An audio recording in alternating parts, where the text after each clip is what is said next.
फिर से कुछ नए मंत्री मिले। ऐसे मनमोहन सिंह जी ने अपने डूबते हुए जहाज को बचाने की आखिरी कोशिश की है, जो पूरी तरह से नाकाम है।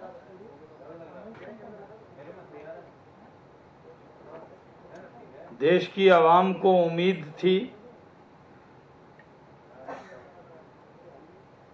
कि जो दाग मनमोहन सिंह जी की सरकार को लगे हैं उसको धोने का कुछ प्रयत्न वो करेंगे।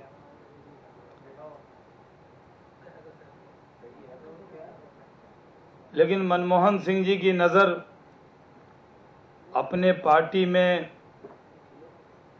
दागदार नेता पर उनका करम ज़्यादा है। बेदाग लोग उनकी नज़र से बच गए। कल के मंत्रिमंडल विस्तार में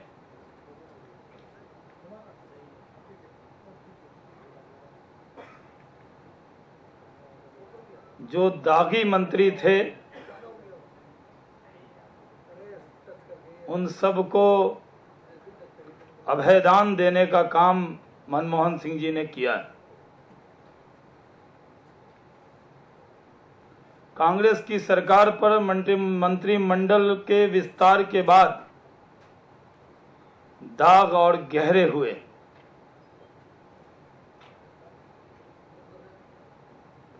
ऐसे सरकार ये प्रयास कर रही है कोल स्कैम के बाद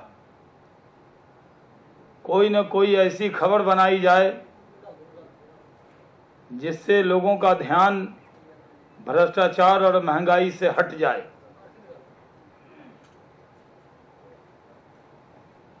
कल जब मंत्रिमंडल का विस्तार हुआ, ऐसे तो भारतीय जनता पार्टी को इस सरकार से कोई अपेक्षा नहीं थी न है।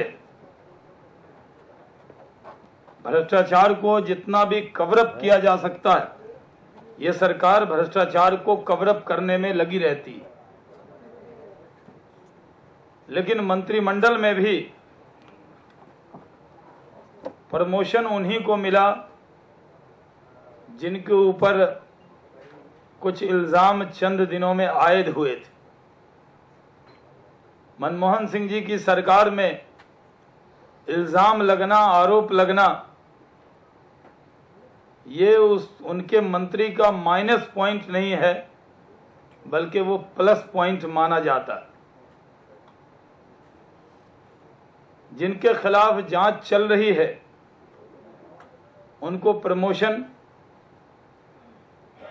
और जिन लोगों को मंत्रिमंडल से बाहर का रास्ता दिखाना चाहिए वो भी ये कहकर नहीं कि उनके ऊपर दाग हैं इसलिए हटा रहे हैं, बल्कि उनको हटाते वक्त भी कांग्रेस का ये बयान कि ये जैसे शहादत का जाम पी रहे हों, वो संगठन में जाकर उस पार्टी को मजबूत करेंगे जिसकी सरकार में भ्रष्टाचार हुआ है।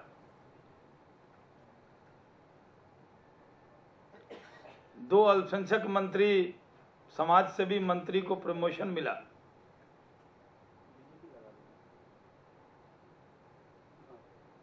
एक को ऐसे तीसरे बंगाल से बने हैं, उन पर कोई आरोप नहीं था, इसलिए वो सिर्फ राज्य ही मंत्री बन पाए। और जो दो मंत्री बने हैं,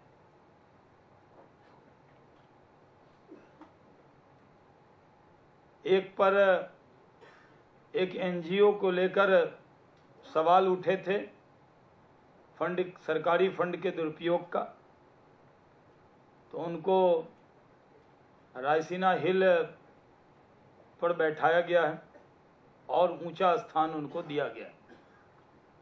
दूसरे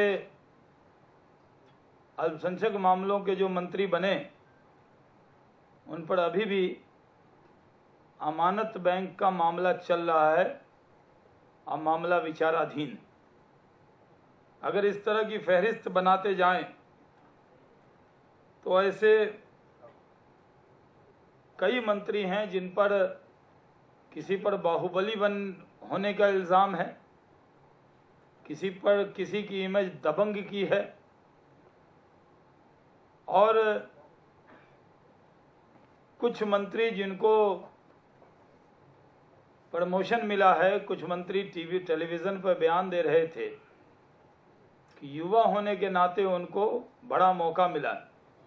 एक तो युवा का पैमाना क्या है ये कांग्रेस बताए। अभी भी मनमोहन सिंह जी युवाओं पर भरोसा कर तो रहे, कुछ मंत्री उन्होंने स्वतंत्र प्रभार दिए, लेकिन उन युवा मंत्री को मालूम होना चाहिए कि अभी भी मनमोहन सिंह जी विभाग के लायक तो उनको समझ रहे हैं, लेकिन कैबिनेट के लायक नहीं समझ रहे।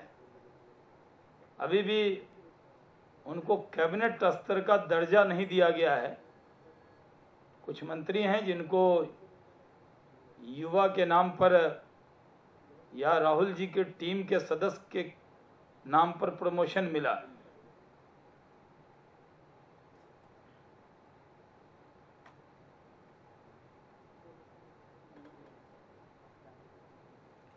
ये फेरबदल पूरी तरह से देश को निराश करने वाला है। इस फेरबदल में पूरी तरह से रीजनल बैलेंस बैठाया नहीं गया। लखनऊ के बाद अगर आप गुवाहाटी तक चले जाएं, पूरे ईस्टर्न इंडिया में एक व्यक्ति भी कैबिनेट को रिप्रेजेंट नहीं करता। कुछ कनिष्ठ लोग हैं जो वरिष्ठ हो गए हैं, अब कुछ वरिष्ठ लोग हैं जो कनिष्ठ हो गए।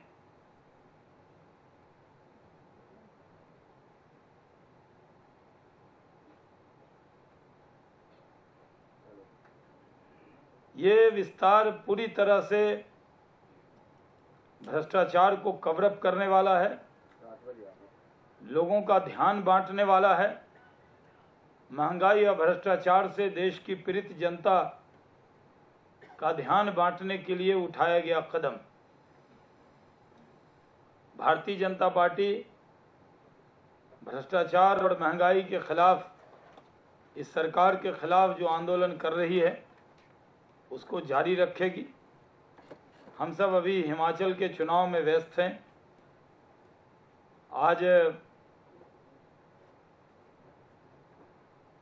हिमाचल से जिस तरह की खबरें आ रही, वहाँ पर भारतीय जनता पार्टी की सरकार बननी निश्चित है।